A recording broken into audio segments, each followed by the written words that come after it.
race, although I wasn't intending on doing so, but it's a topic that ruffles a lot of feathers, maybe more than religion or politics, for instance. So there's a long-standing debate surrounding whether race is a biological reality or a social construct.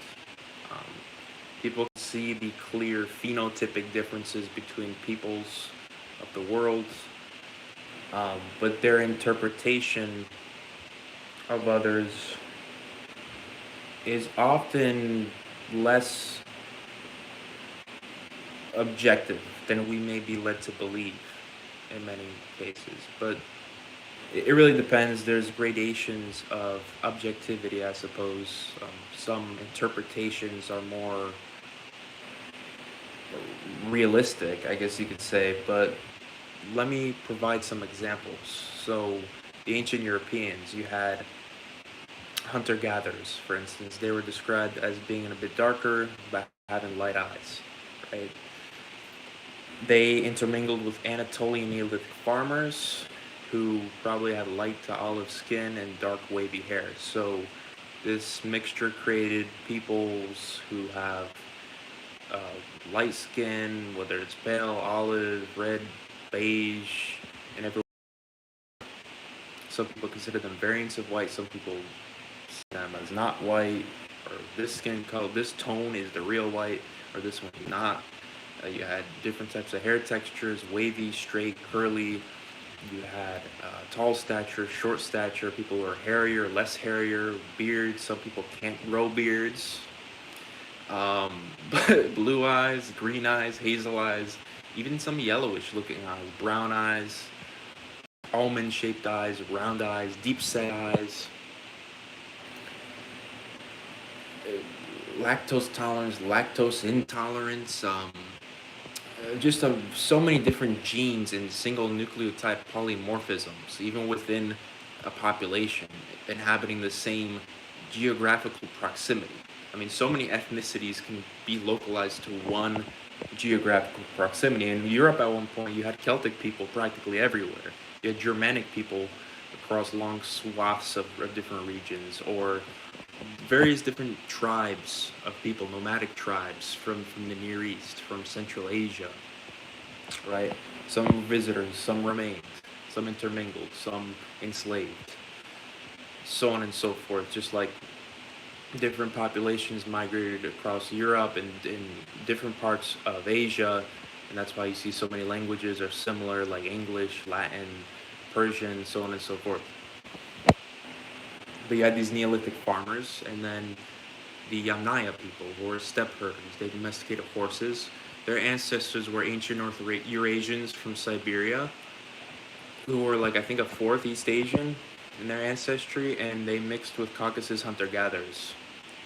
Caucasus being modern Georgia, Armenia, Azerbaijan, southern Russia, Chechnya, it's near Iran, Asia Minor, so between Turkey and Iran, southern Russia, and so on and so forth. Some people consider it the Middle East, some people consider it transcontinental, part of Europe and the Near East and Asia.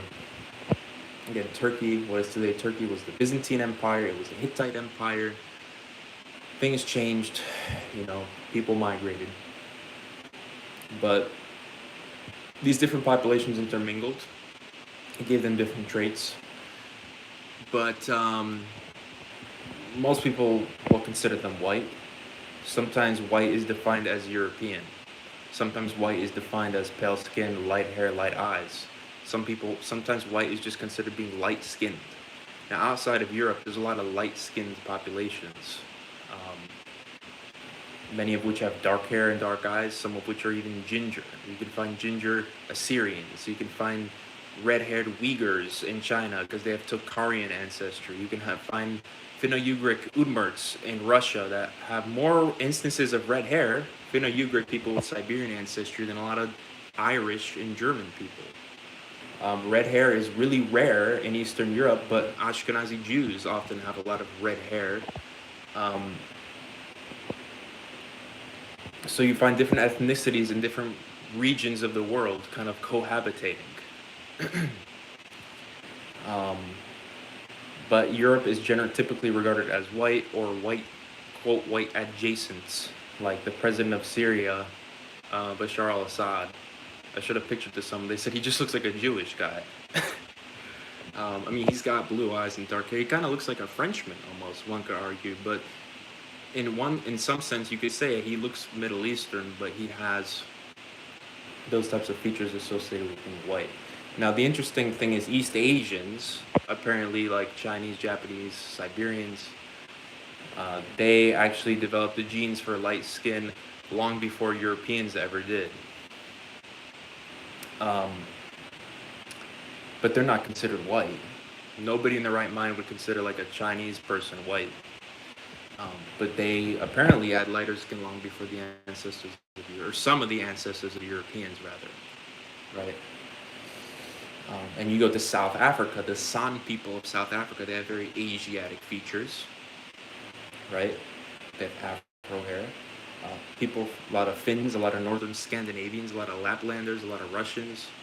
They have Asiatic features, Latin Americans, but they're not considered Asian. They have Asiatic features, being slanted eyes, high cheekbones, almond eyes, and so on and so forth. But the point is, if one population of people who's light skinned is considered white and another isn't, well, who's the arbiter of truth as to what's considered white? Obviously, the consensus is more so European. But if you take someone from Iceland, and take someone from Sardinia, or Finland, or England, these are different populations inhabiting Europe, but you can see variations in their appearance. Some people don't see any difference at all. You take a Sardinian and a Finn, and they say they just look like the same, exactly the same. But all Europeans have some similarities and different degrees of admixture from those three ancient populations I mentioned. Right? Actually, the hunter-gatherer ancestry in Europe is largely localized, I believe, to the Baltic states, like Lithuania, Latvia, and Estonia, have the most hunter-gatherer ancestry, from my understanding. Which is interesting, right? Because they have some of the highest instances of blondism and taller stature, right? But even Germans have less of that northern hunter-gatherer ancestry. And Germans were associated with the, I'm not going to even say the word because I don't know if it's even allowed. It's not a bad word, but it's a term the Germans use to describe themselves. They consider the Eastern people not to be of the same stock, even though the people east of them actually probably are more related to that group of people.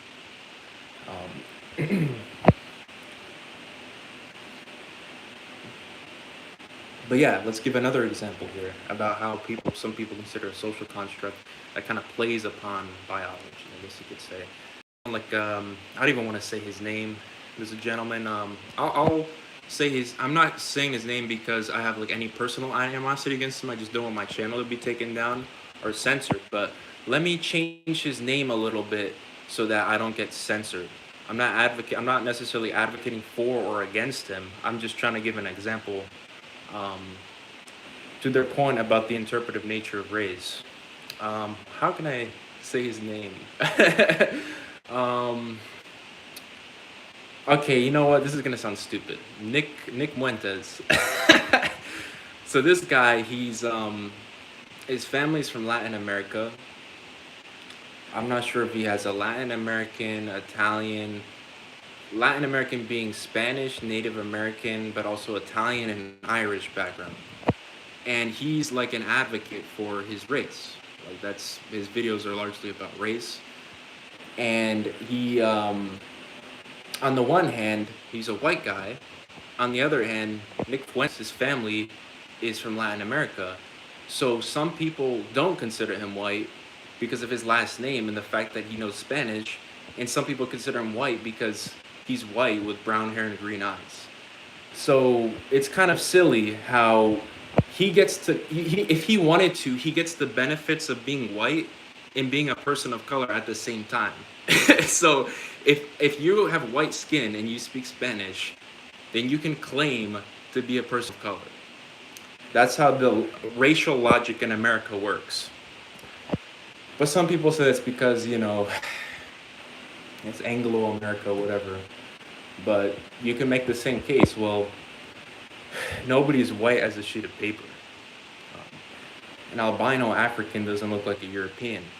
If anything, an albino Dravidian from South India would look more like a European. Or, well, there's another ethnic group in Pakistan called the Kalash people, or the Nuristani people, and a lot of them are very fair skinned with light eyes.